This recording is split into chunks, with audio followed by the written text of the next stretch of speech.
Alright, so what we'll be installing today is this Atoto head unit, and to install it I have the dash kit and a wiring harness for the Genesis.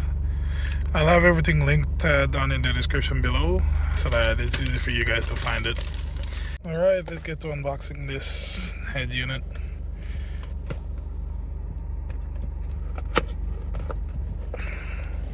Sorry for the sun.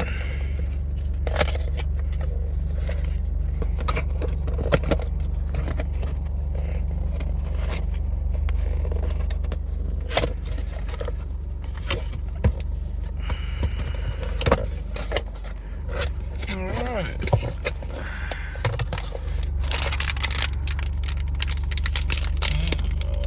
Looks like it comes with a backup camera.